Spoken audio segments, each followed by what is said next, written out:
Evening everyone, welcome to promocard idealistic podcast.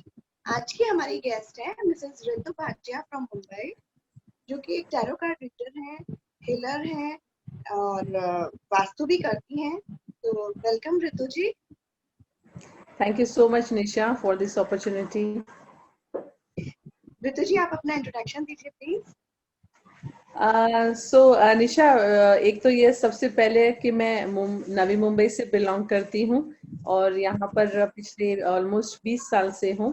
और spiritual field में मेरी जर्नी शुरू हुई पिछले 8 साल से, जहाँ पर कुछ मॉडलिटीज के साथ मैं लोगों को जो हर्डल्स होते हैं उनके सॉल्यूशंस की तरफ उनको लेके जा सकूं, एक सही गाइडेंस उनको दे सकूं, जैसे कि वास्तु, टैरो कार्ड, रेकी। ये कुछ ऐसी मॉडलिटीज है जो यूनिवर्स में बहुत सारी ऐसी मॉडलिटीज हैं जो हर इंसान को कहीं ना कहीं कोई ना कोई सॉल्यूशन दे सकती है। इनमें से ये कुछ ऐसी है जिसमें मैं थोड़ी सी ऐसी अपने आप को सक्षम मानती हूँ कि जहाँ पर मैं उनको सही गाइडेंस दे सकूं। ओके, तो रितु जी आप एक बात बताइए, आपके मन में ये विचार कैसा है कि हमें ये सब करना चाहिए और इसकी मदद से ये सब करके हीलिंग और ये सब करके आप लोगों को अवेयरनेस दे सकती हैं, उनको मदद कर सकती हैं अपनी प्रॉब्लम से बाहर आने में। ये शुरुआत ऐसी हुई थी निशा, जहाँ पर एक समय था जहाँ पर मैं खुद बहुत ही स्ट्रगल कर रही थी। मेरी जर्नी मेरी खुद की स्ट्रगल से ही शुरू हुई थी निशा। एक समय था जहाँ पर एक सर्टन एक जगह पर मैं जब नए घर में मैं शिफ्ट हुई थी 2000 के साल में, और वहां पर शिफ्ट होने के बाद एक सर्टन कुछ महीनों के बाद ही बहुत ज्यादा मुझे हेल्थ इश्यूज क्रिएट होना शुरू हो गए थे, और जिसके कोई मुझे सही इलाज नहीं मिल रहा था। 5 साल मैंने बहुत ही स्ट्रगल किया। ऐसा स्ट्रगल जहाँ पर कोई कैंसर की पेशेंट कहता था, कोई मुझे टीबी की पेशेंट कहता था। ऐसी मेरी मतलब स्थिति हो गई थी, पर कोई सोल्यूशन नहीं मिल रहा था। मुझे हुआ था रिमोटॉइड आर्थराइटिस। और फिर उसके बाद एक समय के बाद जहाँ पर मुझे सबने कहा, स्पेशली मेरे पेरेंट्स ने, कि आप अपना घर बदलो और आपके घर में ही लगता है कुछ प्रॉब्लम है। वो जब डिसीजन लिया कि चलो ये भी करके देख लेते हैं, जैसे ही हम एक सही घर में आए, वास्तु के हिसाब से दिशा देखी, तब पहली बार पता चला कि वास्तु भी एग्जिस्ट करता है और वास्तु भी कुछ होता है। फिर जब हमने सही दिशा में जब आए थे, 2 महीने के अंदर ही मैं 90% ठीक हुई। जहाँ पर मैं बिल्कुल ठीक नहीं थी, मैं 2 मंथ्स में कहूंगी, एक्चुअली 1 महीने में ही मैं कहूंगी, 2 महीने बहुत ज्यादा है, पर मुझे ये 2 महीने में मुझे मैक्सिमम रिजल्ट्स मिले थे जो पिछले 5 साल में मुझे नहीं मिले थे। सही दवाई, सही मार्गदर्शन मिलने लगा, सही डॉक्टर मुझे मिला, कि जब मुझे पता चला कि रिमोटॉइड आर्थराइटिस के लिए एक स्पेशलिस्ट डॉक्टर होता है जिनके पास मुझे जाना चाहिए। ये सब एक के बाद एक होता गया, और वहां से वो ट्रिगर हुआ जानने के लिए कि वास्तु इतने मेजर चेंजेस भी ला सकते हैं। और फिर मैंने शुरुआत की वास्तु सीखने की। ओके, तो मतलब आपने जब खुद प्रॉब्लम्स को फेस किया, तब आपने रियलाइज किया, जब आपको किसी ने गाइडेंस दिया कि वास्तु का कितना इम्पोर्टेंट रोल है हमारी लाइफ में, बिल्कुल। तब आपने तब स्टार्ट किया। और आपको हर्डल्स क्या आए अपने इस जर्नी पे? वास्तु की जर्नी में जब मैंने शुरुआत की थी, वो उस समय वो ऑब्वियसली इनकम्प्लीटनेस लगती है। जब आप शुरू करते हैं लगता है कुछ और भी इसमें है। जब मैं वास्तु करती थी, एक चीज तो मैंने जो समझी थी कि वास्तु आपके किसी भी पर्सन की डेस्टिनी को नहीं बदल सकता है। वो सिर्फ और सिर्फ जो डेस्टिनी के बुरे प्रभाव है उसको वो 90% तक न्यूट्रलाइज कर सकता है। Vastu is an investment. ये एक जो चीज मैंने समझी, इन्वेस्टमेंट जो एक बुरे समय पर इंसान को काम आती है। आपके ग्रह या आपके प्लैनेट्स की डेस्टिनी को आप बदल नहीं सकते हैं, पर अगर आपने वास्तु को बैलेंस रखा है, वो एनर्जी जब बैलेंस होती है तो वो आपको गिरने से बचाती है। आपको वो कहीं ना कहीं वो इन्वेस्टमेंट काम तभी आती है अगर आपने पहले से ही वास्तु करा के रखा हो। हर्डल जो मुझे सबसे ज्यादा इसमें आया था, जब मैं वास्तु करने के लिए जाती थी, तब हमेशा ही कुछ ऐसे डिफेक्ट्स होते हैं निशा जो हमें दिखाई देते हैं वास्तु के, पर कुछ ऐसे डिफेक्ट्स होते हैं जो हमें दिखाई नहीं देते हैं, पर बहुत स्ट्रांगली फील होते हैं कि कुछ तो ऐसा है जो फील हो रहा है, समथिंग इज रॉन्ग। और ये कैसे पता किया जाए। और जब भी कभी इस तरह की प्रीमाइसेस में, चाहे वो घर हो, चाहे प्लॉट हो या फैक्ट्री हो, वहां पे मुझे देखा जाता था कि यस, वहां पे जाने के बाद मेरी एनर्जी कंप्लीटली ड्रेन हो जाती थी और मुझे आने के बाद बहुत ज्यादा वीकनेस भी फील होना शुरू हो जाता था। तब जाकर मैंने ये शुरू की मेरा रेकी सीखना। और रेकी जब मैंने सीखी तो ये ना केवल मुझे शील्डिंग देता था पर मेरे ऑरा और मेरे चक्रा को बैलेंस भी करता था। ये एक सबसे बड़ा हर्डल जो मुझे दिखा था और फील हुआ था। इसके अलावा जो एक और बड़ा हर्डल आज के समय में जो फेस अभी भी मैं करती हूँ, इनफैक्ट उसका सॉल्यूशन तो है, पर ये हर्डल ऐसा है कि जैसे अगर घर बना हुआ हो निशा, तो इंसान उसको तोड़ नहीं सकता है, चाहे खुद का ही घर क्यों ना हो या रेंटल भी ना रहते हो। जैसे मुंबई जैसे सिटीज में अक्सर लोग अपने नेटिव से आते हैं और रेंट पे रह रहे होते हैं, तो वो ऑब्वियसली कोई मेजर चेंजेस नहीं कर सकते हैं उसमें। तो उससे उस हर्डल से निकाला जाए, उस हर्डल में से कैसे पास थ्रू किया जाए, क्योंकि चाहे रेंट का घर हो या आपकी खुद का घर हो, वास्तु में अगर प्रॉब्लम है तो वो कभी ना कभी आपको इम्पैक्ट करेगा ही। तो ये एक सबसे बड़ा हर्डल आज भी रहता है, पर इसका भी हमने सॉल्यूशन यहाँ पर निकाला है रेमेडियल मेजर्स के थ्रू। ऐसी रेमेडीज डिजाइन की गई है जहाँ पर मेजर कोई भी स्ट्रक्चरल डेमोलिशंस नहीं होते हैं, कोई भी तोड़-फोड़ के बगैर उन डिफेक्ट्स को न्यूट्रलाइज करने में पॉसिबल हम उसमें सक्सेस होते हैं। ओके गाइस, वीडियो के लास्ट तक हमारे साथ जुड़े रहिएगा क्योंकि हम आपके लिए एक सरप्राइज लेकर आए हैं, वो हम वीडियो के लास्ट में आपको बताएंगे। तब तक ऋतु जी हमें बताएंगे कि ऋतु जी, ये जो रेकी और वास्तु है, इनका आपस में क्या कनेक्शन है और हम किस तरीके से अपने डे टू डे लाइफ में इनको यूज करके अपने आप को और बेटर बना सकते हैं? देखिए, रेकी एक ऐसी चीज है जहाँ एनर्जी है, अगेन वास्तु भी एनर्जी है, बैलेंसिंग ऑफ एनर्जी। जब दिशाओं की बात करते हैं, दिशा कोई ऐसी चीज नहीं जो आपको दिखाई देती है। Same is with reiki. Reiki एक ऐसी एनर्जी है जो आपकी लाइफलाइन को चलाती है, आपकी जीवन धारा है वो। और जब हम हमारी एनर्जी को, हमारी इंटरनल एनर्जी को जब हम बैलेंस करते हैं यूनिवर्स के साथ, हमारी उस इंटरनल एनर्जी को हम एक तालमेल में बिठाते हैं, तब हमारी इनर, हमारी जो एनर्जी, हमारी जो पावर्स होती है, उसमें यहाँ पर काफी एनलाइटमेंट आना शुरू हो जाता है। सो जो है बेसिकली ये इसकी जो रूट्स है, ये कहीं ना कहीं निष्ठा इंडिया से कनेक्टेड है। रेकी जो है, इसको कहा जाता है, कहा जाता था और कहा जाता है अभी भी क्रिया योग विधि। जो ओके हमारे होते थे और वो तपस्या करते थे, और उन तपस्या के बाद उनको जो एक पावर्स मिलती थी, एक अलाइनमेंट मिलती थी, जब बस वो हाथ करते थे, हाथ तो करते थे और वो चीजें हील हो जाती है। आज भी जब हम रेकी करते हैं, आपने अगर किसी भी प्रैक्टिशनर को देखा होगा रेकी हीलर को, तो वो हाथों से काम करते हैं, जी। राइट? वही चीज है ये। पर इसको मॉडिफाई किया गया, और मॉडिफाई थोड़ा सा इसमें चेंजेस करके इसमें नाम दिया गया रेकी। तो रेकी ज्यादा पॉपुलर हुई। क्रिया योग विधि कभी भी इतना नहीं, इंडिया की हर एक विद्या को कभी भी किसी ने इतना पब्लिसिटी करना नहीं समझा था, क्योंकि इंडिया में नॉलेज भरपूर है आज भी।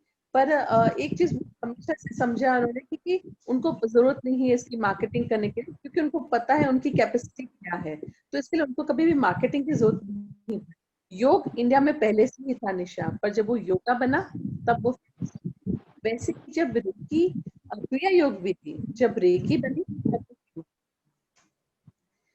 सो ये जब ओके चीजें हम balance करते हैं, वास्तु का आपने जैसे कहा कि इन दोनों का आपस में क्या तालमेल है। सो जब कभी किसी भी प्रीमाइसेस में, वास्तुओं में कभी कोई एनर्जी का इम्बैलेंस होता है, तो रेकी जो होती है ना, उन चीजों में हील करने में, उन एनर्जीज को बैलेंस करने में काफी हद तक हेल्प करती है, स्पेशली उस घर के जो लोग रहते हैं। वास्तु के डिफेक्ट्स को तो हम नहीं कर सकते, पर जो घर में लोग रह रहे होते हैं, उनको जो इन चीजों का इम्पैक्ट होता है, चाहे अनवांटेड एनर्जीज का, नेगेटिव एनर्जीज का या ब्लॉक्ड एनर्जीज का, वो रेकी उसमें से हेल्प करने के लिए बहुत हेल्प करती है। रेकी जो है हमेशा इंसान की इमोशनल, मेंटल, फिजिकल और स्पिरिचुअल बॉडी पे काम करती है। चाहे पर्सन को इमोशनल ब्लॉकेजेस हो, आजकल आप देखते होंगे निशा कि लोग बहुत ज्यादा डिप्रेशन में जाते हैं, इवन टीनेजर्स भी हो डिप्रेशन में बहुत जाते हैं। एंजाइटीज आज के समय में बहुत मेजर रोल प्ले कर रही है, स्पेशली टीनेजर्स में। एंजाइटीज होती है, हर तरह की एंजाइटीज, अगर मार्क्स अगर अच्छे नहीं आए, एग्जाम आती है या कुछ समझ में नहीं आता है तो एंजाइटीज होती है, अगर कुछ ब्रेकअप हो जाता है तो एंजाइटीज होती है, बिजनेस में अगर एक बिजनेसमैन फेलियर होता है तो एंजाइटी और डिप्रेशन होता है, जिसके बाद वो एक सुसाइडल थॉट की तरफ भी चले जाते हैं। तो रेकी जो है वो चीजों में बैलेंस करने की बहुत ही हेल्प करती है। रितु जी, मैं भी बस नेक्स्ट क्वेश्चन आपसे यही पूछने वाली थी कि आजकल हम देख रहे हैं कि कोरोना काल चल रहा है, इस टाइम लोग है ना बहुत ज्यादा डिप्रेशन में जा रहे हैं, काम नहीं है लोगों के पास, मेंटली फिजिकली बहुत परेशानियां चल रही हैं। तो आप हमें और हमारी ऑडियंस को ये बताएंगे कि हम किस तरीके से इन चीजों से निकल सकते हैं और अपने आप को बैलेंस रखते हुए इन चीजों से फेस कैसे करें, इस कोरोना काल से हम कैसे निपटे। बहुत ही अच्छा सवाल है आपने कहा निशा। एक जो इम्पोर्टेंट चीज हम कहीं ना कहीं भूल गए हैं, हम जितने एडवांस हो रहे हैं, जितने सक्सेसफुल हो रहे हैं, हमारी उन रूट्स को उतना ही वीक करते जा रहे हैं।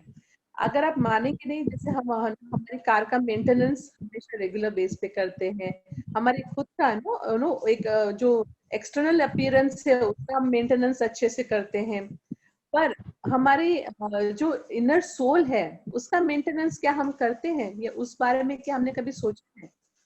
इनर सोल को अगर आप स्ट्रॉन्ग करेंगे, इनर सोल को आप मेडिटेशन के माध्यम से, रेकी के माध्यम से, मेडिटेशन बहुत ही ऐसी एक चीज है जो हर कोई कर सकता है। रेकी यस आप सीख सके पर्सन तो उनके लिए अनगिनत फायदे होंगे हर एक तरह से।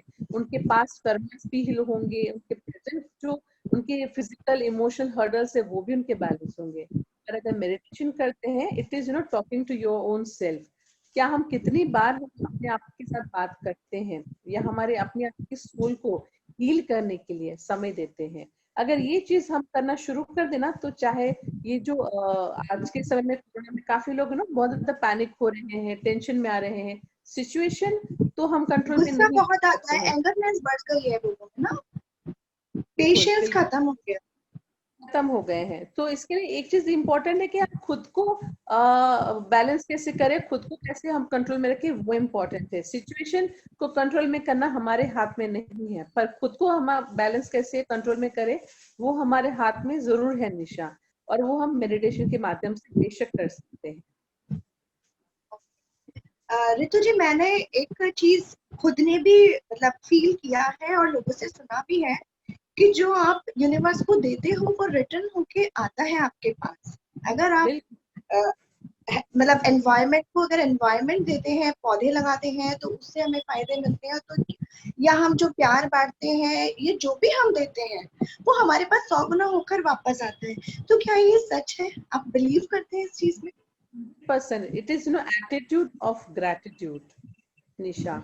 जब हम एटीट्यूड रखते हैं, अगर हम यूनिवर्स हमें कुछ अगर अच्छी चीज देता है, अगर हमारे साथ कोई अच्छा हुआ, कोई अच्छा प्रोजेक्ट हुआ, कोई फाइनेंशियल गेन हुआ, या कोई रिलेशन में कोई अच्छी हमारी लाइफ में चेंजेस हुए, तो हमें बहुत होता है वो चीज को हमने मांगा था यूनिवर्स से, डिवाइन से, और हमें वो चीज कंप्लीट हुई है अगर, तो वो हमें यूनिवर्स को हमेशा ही वापस देना बहुत जरूरी होता है।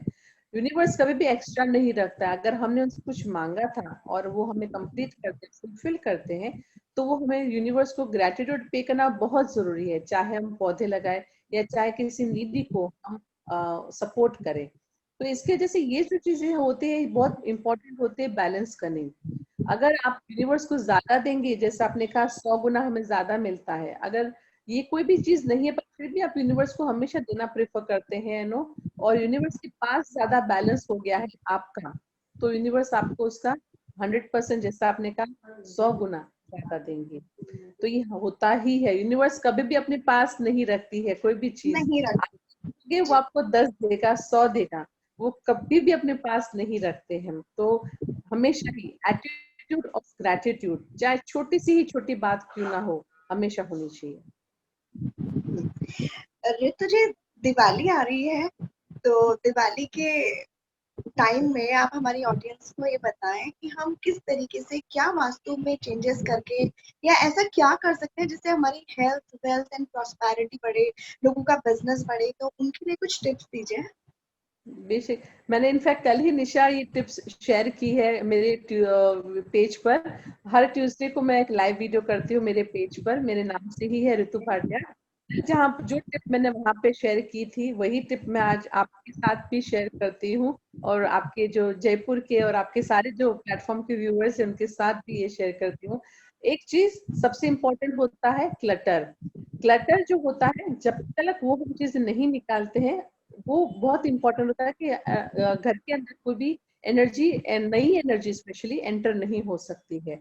सो अगेन क्लटर होता क्या है? क्लटर ऐसी चीज है जो हमें लगता है साल में एक बार भी काम नहीं आता हो, अगर कोई भी चीज निशा, दैट इज कॉल्ड क्लटर। कुछ चीजें हम हमेशा ओके। संजो के रखते हैं कि कभी हाँ। काम आएगा, वापस कभी काम आएगा, फिर उसे ढूंढना पड़ेगा, लेने जाना पड़ेगा, और हम उसको हमेशा संभाल के रखते हैं। कुछ ऐसे बर्तन होते हैं, कुछ ऐसे शोपीस होते हाँ। हैं, कुछ कपड़े हम्म। होते हैं, हमें लगता है कि नहीं हम्म। नहीं कभी काम आएंगे ये, और कभी वो कभी काम भी आएगा, हम हर दिवाली पे निकालते हैं, सफाई करते हैं और वापस उसको एज इट इज रख देते हैं। कोई भी ओके। चीज एक बार भी अगर आप काम उस इस्तेमाल ला रहे हैं चीजों को, जैसे कि दिवाली की लाइट्स इस्तेमाल होती है, पूजा के जो हाँ। बर्तन इस्तेमाल होते हैं, वो समय जैसे हम्म। हो गई, ये सब चीजें इस्तेमाल होती है साल में एक बार भी, वो चीजें आप बेशक रखिए। जो चीजें लगता है साल में एक बार भी काम नहीं होती, दैट इज कॉल्ड क्लटर। तो क्लटर को पहले निकालिए। और ये क्लटर सिर्फ और सिर्फ दिवाली के समय नहीं, आप इनफैक्ट मैं कहूंगी हर 3 महीने में कम से कम ये एक प्रैक्टिस आपको अपने घर के मेंटेनेंस के लिए आपको करनी चाहिए। अगर आपने ये चीजें की तो यकीनन आपके घर में हमेशा ही एक पॉजिटिव एनर्जी और एक बहुत ही वाइब्रेशन एनर्जी आपके घर में आपको फील होगी, क्योंकि 8 दिशाएं होती है हर एक घर में, हर एक वास्तु में, और आठों 8 दिशा की एक लक्ष्मी होती है। जैसे कि नॉर्थ की जो है वो एक लक्ष्मी होती है, धैर्य लक्ष्मी होती है। नॉर्थ ईस्ट की जो है ऐश्वर्य लक्ष्मी होती है। ईस्ट की आदि लक्ष्मी होती है। ऐसे हर एक दिशा की एक लक्ष्मी होती है। जिस दिशा में भी क्लटर होगा ना, उस दिशा से रिलेटेड जो भी लक्ष्मी वहां पर होगी विराज, वो वहां से ऑब्वियसली वो क्लटर के कारण वो आपको वो रिजल्ट नहीं देंगी जो वो देना चाहती है या वो दे सकती है। इसी वजह से हर एक दिशा की क्लटर निकालना बहुत ही जरूरी है। ये एक चीज आपको करनी है। सेकेंड चीज, इस दिवाली पे इनफैक्ट मैं कहूंगी आज से ही आप मतलब कल सुबह से आप हर कोई शुरू कर सकता है। अभी आपसे मालूम नहीं, नवरात्रि चल रहे हैं और ये समय से सभी दिन अच्छे ही अच्छे आ रहे हैं निशा। आप सिर्फ और सिर्फ हर कोई इतना करें, घर की चौखट जो होती है, थ्रेशोल्ड जिसे कहते हैं, वहां पे रोज सुबह घर का कोई भी सदस्य, चाहे वो एक महिला हो, पुरुष हो या घर के बच्चे हो, चौखट को साफ करें। अगर महिला करे तो बहुत ही अच्छी बात है, पर कोई भी सदस्य कर सकता है। चौखट को साफ करे, पानी से स्वच्छ करे उसे, और अष्टगंधा जो होता है उससे अगर हो सके, नहीं तो सिर्फ कुमकुम से भी चलेगा, स्वास्तिक बनाए, और यानी कि गणपति हुए स्वास्तिक का स्वरूप, और आसपास में दोनों तरफ लेफ्ट और राइट में रिद्धि और सिद्धि का चिन्ह बनाए। और वहीं पर ही वो बनाने के बाद जो हम मंदिर में इस्तेमाल करते हैं घंटी, जो हमारी मंदिर में होती है, उससे वहीं पर ही खड़े होकर उसे अच्छे से बजाना है। वो ये रोज आपको करना है। ये भी एक ऐसी प्रैक्टिस है, दिवाली तक सिर्फ नहीं, आप कंटिन्यूएशन में इसको रखिए, देखिए इससे भी घर में हमेशा ही बरकत और प्रॉस्पेरिटी बनी रहेगी। ओके। ऋतु जी, आपने बहुत ही अच्छे टिप्स हमसे शेयर किए हैं, और ये टिप्स मैंने तो अभी तक सुने नहीं है जो आपने हमें बताया। कॉमन तो बहुत सारे लोग ही बता देते हैं, पर आपने जो आज हमें टिप्स दिए वो वाकई में बहुत यूजफुल है और यूनिक है, एकदम हटके हैं। मैं कल ही से इनको स्टार्ट करती हूँ करना और देखती हूँ मेरी लाइफ में कितने चेंजेस आते हैं। थैंक यू ऋतु जी, आपने हमें इतने सारे टिप्स अच्छे अच्छे शेयर किए और आप हमारे साथ जुड़े, हमारी ऑडियंस को आपने इतनी सारी नॉलेज की बातें बताई, उसके लिए thank you so much. Most जय Shri Krishna. Welcome. Thank you so much Nisha, इस अपॉर्चुनिटी के लिए। Thank you so much. जय श्री कृष्ण। जय श्री कृष्ण।